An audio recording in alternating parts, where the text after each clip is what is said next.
Hello, welcome to Wines by Nature. I'm George Eldy, and I'm here with Drew Ostipwko, who is my sales consultant from Martin Scott Wines. Drew has an extensive culinary experience, and similar to the route I took from the restaurant business into sales, and we have him today here, and we're going to find out a little bit more about him. So, tell me about your culinary experience.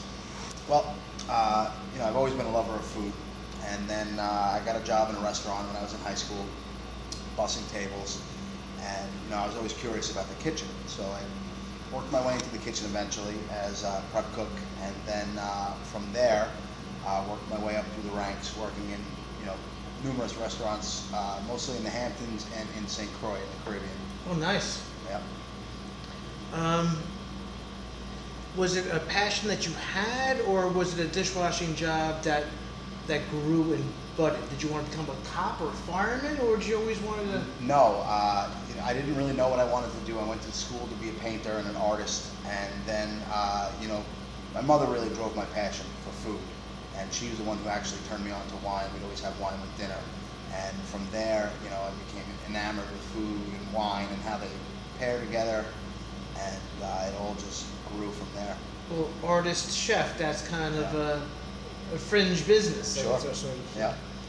So you were a chef you worked with Starbucks? I worked at Starbucks for 12 years. I was his chef for 8, and then managed the restaurant for a few years. And he taught me so much. That was an invaluable experience. Great person, great friend, a mentor, for sure. I bet there's probably a whole nother interview just talking about that. Sure, totally. But did you? So you did a lot of food and wine pairings there. I mean, you were the chef de cuisine. Chef de cuisine. So you Star was the chef, but we did the menu together daily. We'd always talk about wine. We'd taste wine together. Talk about what wine would work with this. Oh, he's infamous about his tastings. Oh, I've sat at a table with him many a times. Yeah. So, what would be your favorite food and wine pairing together?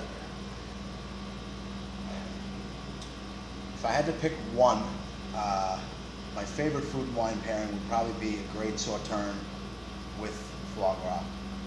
Hot foie gras, hot seared foie gras with a great sauterne. It's like otherworldly. The fat, and the viscosity and the sweetness of the sauterne, it just doesn't get any better than that. It's really pretty special. Agreed. So, but sauterne, we would do a late harvest Riesling. Oh, sure. Or Gewürz, maybe. yeah, sure. Yep. Yeah. Any of those would be, Yeah, the acidity of those dessert wines and the fat is just kind of. Yes, I could bury myself in that. Oh, yeah. Agreed. It's up there for there. If you have to have one meal for the rest of your life, what would it be? Eggplant parmigiana, made by my mother, of course. Doesn't get any better than that. It really doesn't. The comfort food. A comfort food. A nice glass of Sangiovese, or maybe a little Brunello if the occasion was right. But yeah, that would be it for me. Cool.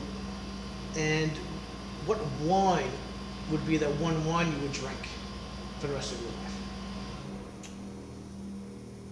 That would be tough. There would be a toss-up between a great Burgundy, maybe like a Sauvignon Le Bon, or you go a little more muscular like a Vin Romani, or I'm really very much into Rioja, like a nice Grand Reserva with some age on it.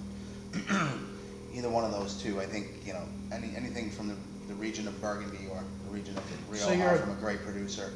So you're a balanced, tactile, low finish. You don't want it too loud, but you just want the symphony, the elegance. Sure. Right. Yep. The aromatics. And when that is a lot of people out there probably wondering about pairing the food and wines and the discovery of such. What do you recommend to both of our customers? Because you're a general manager and you're a sales rep and you were consulting with me. What advice would you give to all of our customers of what? Well, this is something that Star taught me from day one when we would taste wine together and eat and drink. And it's really a simple philosophy. What grows together, goes together. So for example, if you're making like an Italian dinner, maybe a nice bottle of Italian wine. It's pretty straightforward, pretty simple, but it works. It really does. And you know, I mean, that's why it's great. You know, all these beautiful Long Island wineries that we have, and we have them so represented in the store here. They're a no-brainer. I mean, they're so versatile with, you know, some local produce and what's in season. So Sauvignon Blancs with the oysters, and Sure. the Chardonnay with the striped bass, Mm-hmm. and then the Cab Franc with the venison, Oh, fantastic. and Long Island duck, Unbelievable. Yep. right? Absolutely. And do you follow the rules, or do you break the rules when it comes to the food and wine pairings? Which ones is more intriguing to you? I probably go a little bit of both ways on that one. You know, I follow the rules with some things, but there's some things I love to play with and just totally outside the box and put together, you know, some flavor combinations that you wouldn't think to match with a wine or vice versa. And it's always fun. Doesn't always work, but it's always fun to see the result. Awesome. Yeah. Yeah, it's about the discovery. Absolutely. And the more you do it, the more you understand. Right. Yeah. That's what it is. It's about the journey and where, you know, as you're cooking and as you're drinking, as you're cooking and you're tasting, and you know, that's what makes it all fun. That's what it's all about. Well, thank you for spending a couple of moments with me discussing about the food and George, it's wines. a pleasure. Thank you very so much. And here we are, Wines by Nature. Cheers. Cheers.